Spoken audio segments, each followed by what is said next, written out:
When I left here, I didn't know if it's going to stay or not. I'm right across the street. I thought I was gone. I had to leave with so much smoke and heat. Recovering after a firestorm in Northern California where blocks of homes and businesses burned down. And enough is enough. The county is joining the legal fight over sewage spills near Imperial Beach. We said, what if we offer yoga, mindfulness, incredible nutrition, fitness pals, fitness on demand? They said, sure, Jim. I'm not sure they thought it would work, but it did. The college program developing healthy habits that last beyond graduation. KPBS Evening Edition starts right now.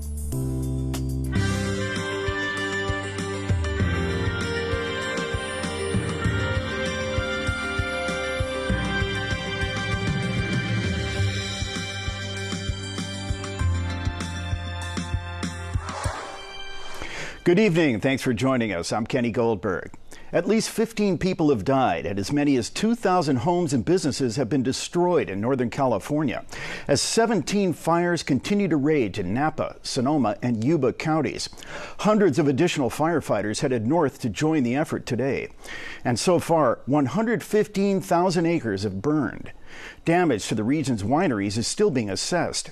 A Vintners Trade Association reports several wineries have been destroyed or badly damaged. Those in the area not directly affected by the flames are dealing with horrendous air quality as the fires produced thick gray clouds that hovered over large parts of northern and southern California. CAL FIRE is warning residents not to let their guard down. A lot of times people think that the wildfire only burns what it burns up to, when in reality a fire can be burning up to a mile away, and it's embers that are raining down on the structures, and those embers are what catches the roof or the structure on fire, even though it's not anywhere close in proximity to the main fire itself. Firefighters are bracing themselves for possible flare-ups as winds are expected to pick up. As fires burn across California, communication between first responders remains a high priority. Firefighters using the National Weather Service to coordinate resources and track fires. KPBS reporter Matt Hoffman is in Rancho Bernardo at the National Weather Service San Diego headquarters with more. Firefighters across the state are battling fires that have burned more than 100,000 acres. Napa and Sonoma counties have been hit especially hard by quick-moving brush fires. In Southern California, Orange County has been hit. The Canyon 2 fire has destroyed more than 24 structures and burned over 7,500 acres. San Diego Fire Rescue says their firefighters are on 2 different strike teams assisting that blaze. The National Weather Service says a lack of rain is hurting the state, and so far, San Diego has been lucky. When the humidity is this low, it's like, having a blow dryer going across the forest for hours and hours and hours. The humidity right now got so low, 5-6% yesterday, that the fuels are sitting at record low levels. But we kind of got lucky, so there was just no sparks. We had some small fires on Interstate 15. Here in Rancho Bernardo, you can see some of that dry brush in the mountains that Alex was talking about behind me. Now, the National Weather Service, they are helping out Orange County and Anaheim. They're sending some real live weather updates out there, helping firefighters on the ground. And you talk about on the ground, they're actually sending one of their meteorologists up to Northern California. He's going to be helping out first responders on the ground there too until they can get those fires under control. For KPBS News in Rancho Bernardo, I'm Matt Hoffman. Residents in Santa Rosa say they can barely recognize their hometown after the devastating fire. KQED producer Adam Grossberg introduces us to the neighbors who are trying to pick up the pieces. Multiple fires continue to rage out of control in Sonoma and Napa counties. State officials say some 58,000 acres have burned, including at least 1,500 homes and businesses. The region's beginning to witness one of the most severe disasters in decades. Thousands of people have been forced from their homes, and smoke has spread throughout the region. We have many structures that have been burned to the ground. And I would guess that the number of people that are displaced, at least by evacuation and possibly by losing their homes, is in the thousands. Blocks of homes burned down, major businesses burned down, infrastructure burned down and damaged. This is a very serious fire, like nothing we've seen here before.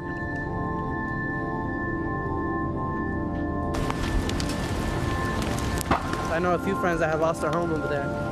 It's crazy. So we went to go check it out, and I just couldn't believe that it was more than I originally thought it was. You can't even recognize the place. You don't recognize the place, and we used to actually go over there and hang out, but I don't even know if we're gonna do that ever again.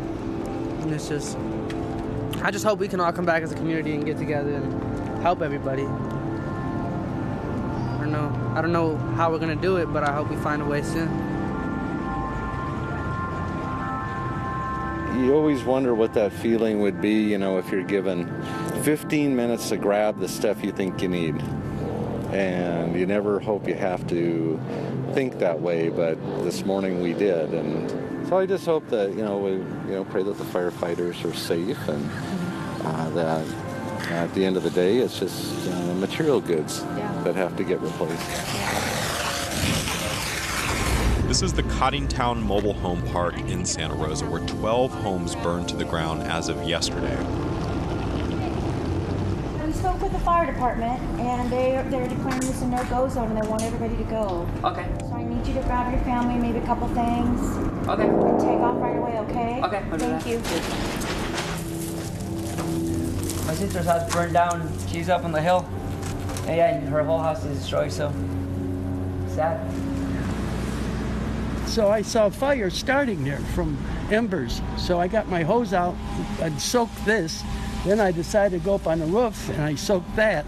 So I was sure that my house would be gone. When I left here, I didn't know if it's going to stay or not. I'm right across the street. I thought I was gone. I had to leave with so much smoke and heat. No, we were very fortunate. It looks like a bomb went off in here. It started this morning about 3:30 when we started getting sparks from this area up here. The wife and I started going door to door. What I understand from the fire department is everybody got out. Unfortunately, the fire department couldn't get here in time to save everything, so they managed at least to save the back streets over here. 2:30ish, I heard this boom, and the smell of smoke just got more prominent, and the wind was howling. The wind was really rushing, just the sky was all lit up red. This is it. With Unit 26 right here. Nothing here. Police officer got me out just in time. He was having trouble breathing. Here's the hot egg. Nothing left. Oh, gee.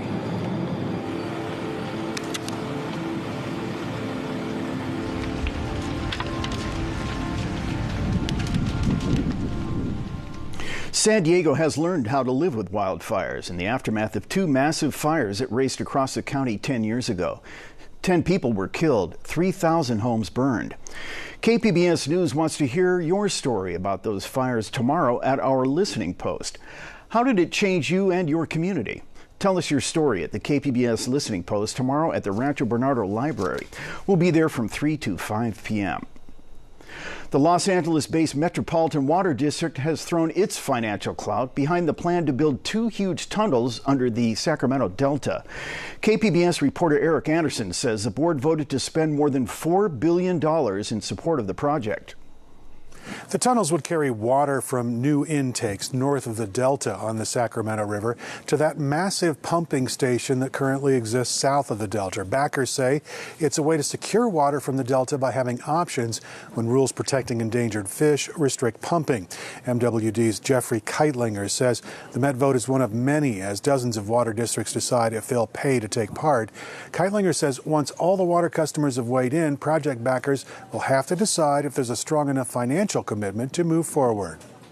Look at the project, look at how many people have agreed to participate, and then some critical decisions will have to be made on whether or not there needs to be changes to the project or whether or not we do have that critical mass.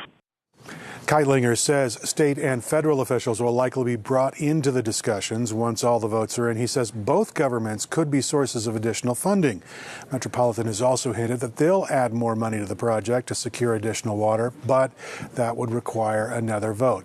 Now, the large Westlands Water District has already decided to reject the project.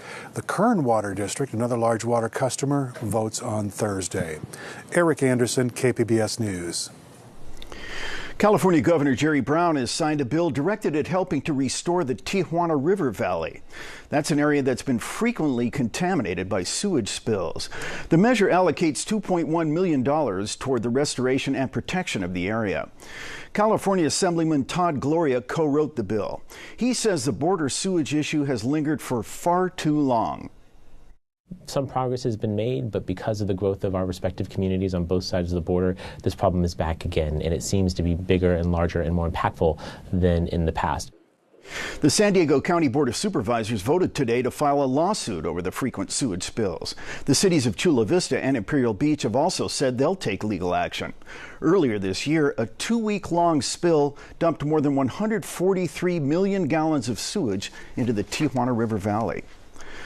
The Trump administration moved forward today on a plan to repeal the Clean Power Plan.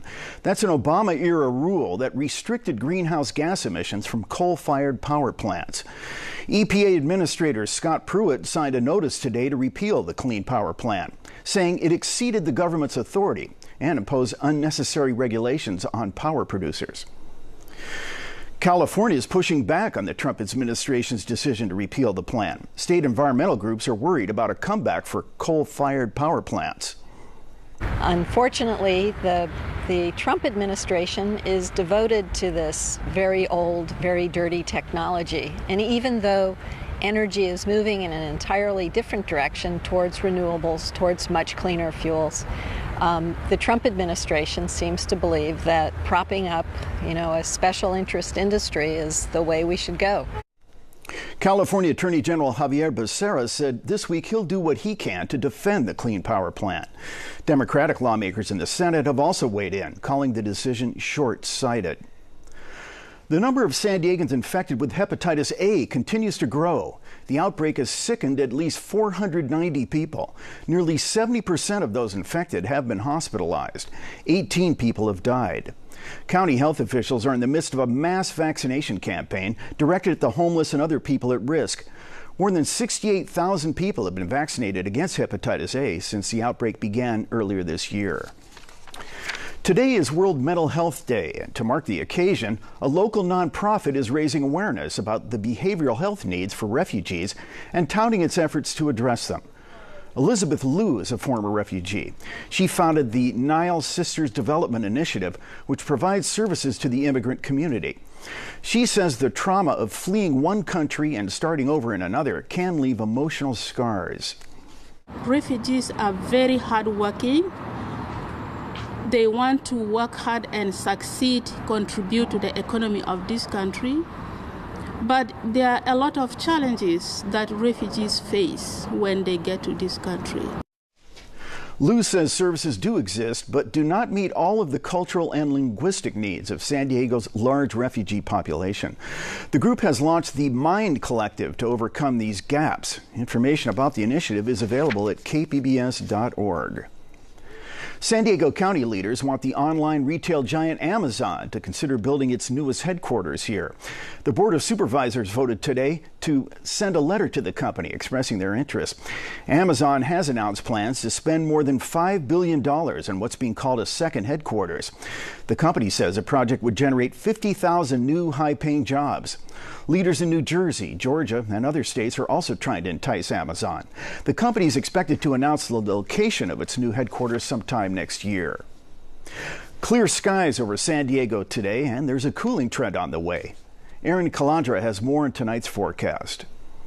Good afternoon. We are still under a red flag warning. We have gusty winds coming out of the east and anywhere inland, not along the coast, but anywhere inland from the north to the south. That's where we're going to see some problems with wildfires. Gusts up to 35 miles per hour. And also, we already have wildfires burning here in the south. So smoke is certainly an issue. And we are seeing some air quality issues in Orange County, Los Angeles County, not yet here in San Diego County, but certainly some problems going on across Southern California. Taking a look at the satellite, it's quiet. We don't have any precipitation. Really, the story is going to be the winds and the dry conditions. That's across the whole entire part of the southwest here. Tonight, 62 degrees. It's going to be foggy later on. So taking a look across the coast here, those clouds are going to be building throughout the night. During the daytime, though, of course, it clears out. So Oceanside 51 tonight, Poway 54, Ramona 47 for your low, and in Borrego Springs 58 degrees. It's going to become a little bit cooler on Wednesday. It's going to be an onshore flow, which means it's going to build our clouds and the fog in those morning hours a little bit more than it has been, and temperatures are going to get just a little bit cooler, not cold by all means. So Oceanside 74 tomorrow for the high, San Diego 75, Poway 83, Ramona 82, Alpine 80 degrees, and Mount Laguna 68 degrees. Across the country, to the north of us, we have this big dip in the jet stream, and that's going to bring some snow and very chilly temperatures to that part of our country. To the east, we have this big ridge, so it is very warm across the country. We are seeing some showers right along the east coast. Here we are along the coast of San Diego. It's going to be sunny, temperatures in the low 70s. By Saturday, nearly 80 degrees. Inland, it's a little warmer, temperatures in the 80s. By Saturday, we reach 90. In the mountains, cooler, obviously, in the 60s. And in the deserts, we are in the 90s all week long. For KPBS News, I'm Erin Calandra. John Chiang has been California's state treasurer since 2015. He's now campaigning to be California's next governor. He may not be as well known as the other candidates, but Chiang tells KQED's political editor Scott Schaefer that his fiscal experience and years of public service will resonate with voters in 2018. State Treasurer John Chiang, thanks for coming in. Great to be here. We're going to have a new governor in 2019. The election is next year. Why are you the person to take Jerry Brown's place? I think I have that deep passion about what's extraordinary about California, principally its people, and I want to make sure that California continues to be and even reaches greater heights and be in that place where people come for greater social and economic mobility. Now, how do you ensure that? Like, what does that mean? Yeah, I think I've done that. First of all, you have to make sure that you have a strong financial and economic foundation for the state. In California's history, I'm the only person who has served in all three public funding and finance offices. So when we had that financial crisis, in part it was my leadership that helped California move out of that very difficult time in 2008, 2009. You know, in the recent poll, 75% of voters said they don't know enough about you to have an opinion of you. Tell us a little bit about yourself. I know your parents were Taiwanese immigrants. You grew up in Chicago area, Illinois. What was it like for you as a kid growing up in the suburbs of Chicago? Yeah, so it was a very different time. We know that it was very racially charged back then. So I was born in the early 1960s in America. We were the first Asian Pacific American family in our community in suburban Chicago. And so we faced that discrimination. We would have ugly racial epithets spray painted on our garage. We had rocks thrown through our window. We would face many taunts as I would go to school. But others overcame, my family overcame, and in part, that's why I went into public service. I cared about social and economic change. One of the issues that's bubbling up again is affirmative action. And African Americans and Latinos seem to see it in one way, often different from Asian Americans. What are your thoughts about affirmative action? I believe in affirmative action. We have a long ways to reach our greatest ideals, that everybody gets to participate, everybody gets to embrace in our public society. Some of the Asian Americans are afraid because they face that discrimination. Here in San Francisco, we know that this city was formed in part because people were discriminated from the mining industry, from going for gold, and came here and owned restaurants, worked in the restaurants, worked as dry cleaners. And so they're afraid of the discrimination they faced in the past. We have to make sure that we expand the opportunities. We make sure that everybody understands that this is an inclusive society, so that they don't operate from a perspective of fear, but one that where they understand that they're valued. You have joked about being not the most charismatic person in the field. Some would say Gavin Newsom, Lieutenant Governor, or former LA Mayor Antonia Villaraigosa more so. How do you make up for that? Or do you feel like you have to? Well, yeah, some are more flashy, right? But I believe in action and substance. So when you think about today here in San Francisco, in Northern California, in Southern California, throughout the state, we have major homelessness issues. We have major housing issues, right? So who's actually taking the bold action? Let the action speak, right? Instead of just the words. You know, I've worked to increase financing and building affordable housing by 80% in my 2.5 years, right? You can talk about doing something in the future, or you actually can show precedent, take action, and demonstrate to people, we're actually putting a roof over your head. I actually hear you, not only through my ears, but through my heart. I want to make sure that you have a better life. Another big issue was transportation. The legislature just passed a tax on gasoline, 12 cents a gallon. One Democratic state senator is facing a recall because he voted for it. Would you have voted for that if you were in the legislature? I absolutely would have. We have to make sure that we have a world-class infrastructure, right? People comment all the time, whether you live outside of California, within California, you know, our roads have been underinvested in, right? We're losing massive quality of life and productivity because people are stuck in the highways. The great minds that live up here in the Bay Area shouldn't be sitting on the roads for an hour and a half, right? They ought to be at home taking care of their kids, taking their kids to go play for those soccer games, doing other things that are meaningful and important to them. Some of those great minds here in the Bay Area are thinking about things like robotics and artificial intelligence and driverless vehicles, and that makes a lot of people nervous. What are your thoughts, and how would you approach that issue of, you know, the middle class worrying about being sort of invented out of a job? We're going to have to make sure that lifelong education is available, whether it's immediate access to community college for immediate training programs or other types of efforts. Our workforce investments are there so that people can remain employed.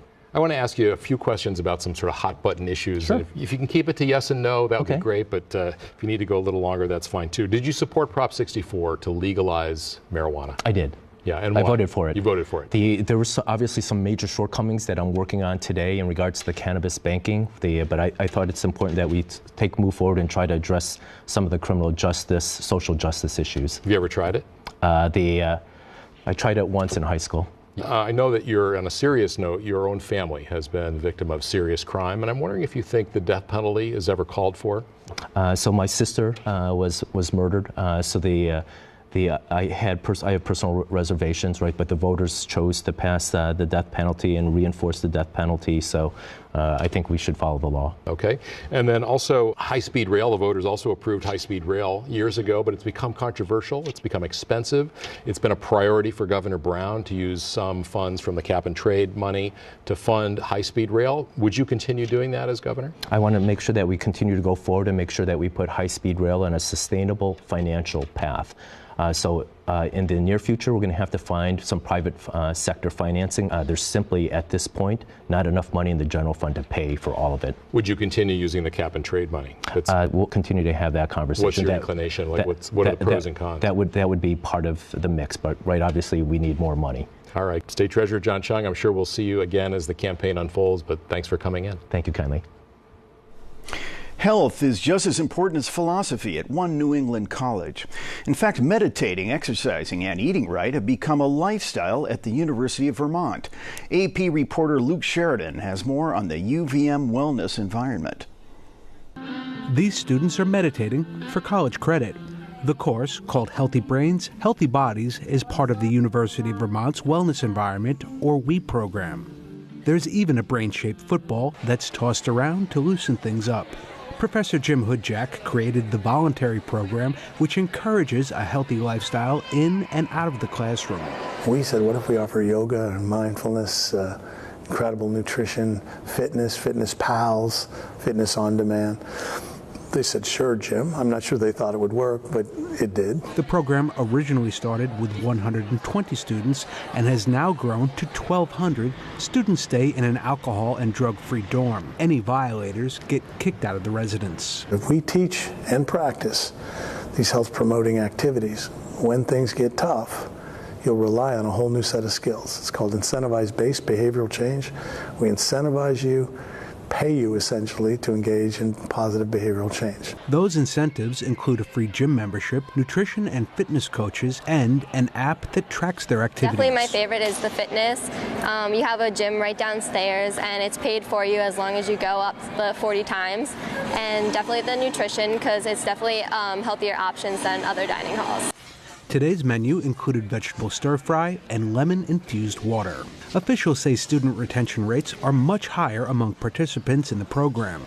Being around people who have the same values and want to live a healthier lifestyle will definitely benefit me later on in life, because I think I will carry out this as I move along.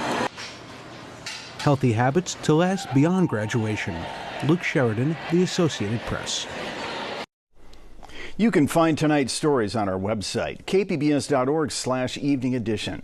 Thanks for joining us. Have a great evening.